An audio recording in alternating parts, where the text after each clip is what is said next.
Os radares comuns transmitem micro-ondas que refletem na água, gelo e em outras partículas na atmosfera. Podem assim indicar apenas o tamanho e a distância das partículas, tais como gotas de chuva. O radar Doppler, além disso, é capaz de registrar a velocidade e a direção na qual as partículas se movimentam, fornecendo um quadro do fluxo de ventos em diferentes elevações.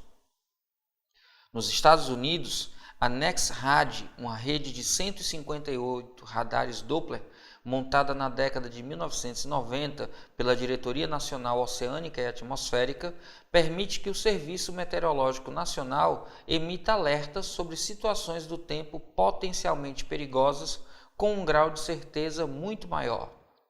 O pulso da onda do radar, ao atingir uma gota de chuva, devolve uma pequena parte de sua energia numa onda de retorno, que chega ao disco do radar antes que ele emita a onda seguinte.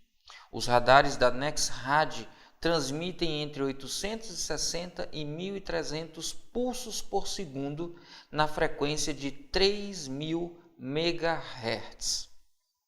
No radar Doppler, a diferença entre as frequências emitidas e recebidas pelo radar é dado por variação da frequência igual a 2 vezes velocidade relativa sobre velocidade da luz no vácuo, multiplicando tudo isso a frequência original, onde U é a velocidade relativa entre a fonte e o receptor, C a velocidade da onda eletromagnética e F a frequência emitida pela fonte. Qual é a velocidade em quilômetros por hora de uma chuva para a qual se registra no radar Doppler uma diferença de frequência de 30 Hz? Texto gigante, né, fera? Mas atenção, a gente tem que prestar atenção no que é importante. Veja que na parte inicial do texto, ele fala de uma frequência, atenção, frequência de 3.000 MHz. Quase todo mundo que se confunde nessa questão se confunde por causa desse mega que passa despercebido. Esse mega significa milhão, ou seja, 10 à sexta. A frequência, então, em unidades do sistema internacional seria 3.000 vezes 10 à sexta Hz. Se você não presta atenção nesse detalhe, já era. Aí ele diz também para a gente qual é a expressão que a gente deve utilizar. Talvez você tenha achado essa expressão um pouco diferente da que você está acostumada para efeito Doppler, mas no Doppler Fizeau, quando a gente usa ondas eletromagnéticas, a expressão é essa. Ele está chamando de U e pede a velocidade, que é exatamente esse U. Eu vou chamar aqui de V. Sobre C, que é a velocidade da luz no vácuo, e isso aqui está multiplicando o valor da frequência original. Ele diz para a gente qual é o valor de C. O valor de C, ele diz que é 3 vezes 10 à oitava metros por segundo. E ele diz para a gente quanto é essa variação da frequência percebida pelo radar. A variação da frequência é igual a 300 Hz. Perceba que se você não nota o mega, quando você colocasse nessa expressão, em um dos lados, no lado do ΔF, ia estar em Hertz, e do outro lado, no lado da frequência, ia estar em MHz. Então, eu não teria aqui unidades compatíveis e ia dar problema na hora de resolver. E a pergunta dele é quanto vale a velocidade, atenção, em quilômetros por hora. Muito cuidado com isso, porque Hertz é a unidade do sistema internacional, metros por segundo também. Quando eu tenho Hertz de um lado, Hertz do outro, velocidade e velocidade da luz no vácuo tem que estar na mesma unidade. Se aqui a velocidade da luz está metros por segundo, aqui a velocidade V também vai estar. Tranquilo? Muito cuidado com essas unidades. Aqui a gente não tem muito o que fazer. Essa questão deu todas as informações e tudo que a gente precisa é, na verdade, relacionar os dados com a expressão dada. Substituindo no lugar de ΔF, eu tenho 300.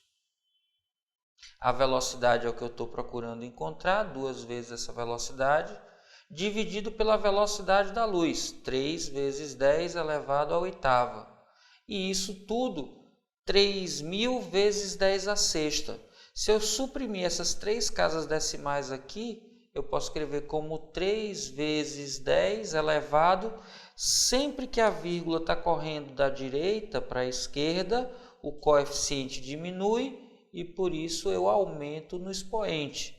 Eu fico então aqui com 3 vezes 10 à nona.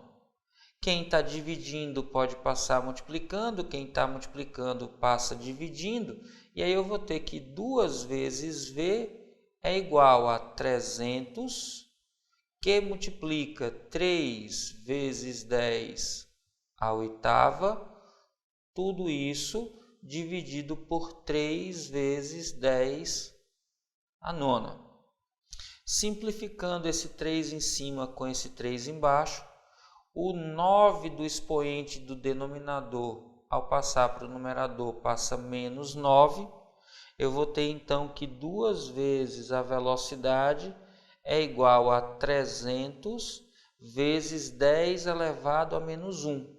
300 vezes 10 elevado a menos 1 é a mesma coisa que simplificar aqui dividindo por 10.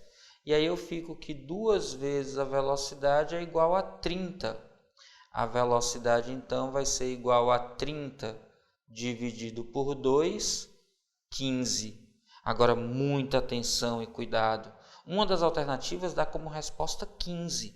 Só que a gente viu aqui no início que pelas unidades que a gente está substituindo, esse 15 aqui é 15 metros por segundo. Muito cuidado, porque a unidade que ele quer na resposta é quilômetros por hora. Então, esse metros por segundo, eu tenho que escrever aqui como quilômetros por hora. E aí eu preciso me lembrar que para passar de metros por segundo para quilômetros por hora, eu multiplico por 3,6. Então, 15 vezes 3,6 dá igual a 54 quilômetros por hora. A velocidade que eu estou procurando, 54 km por hora, aparece na alternativa D. D de detona, fera. Esse é seu ano. Vamos juntos.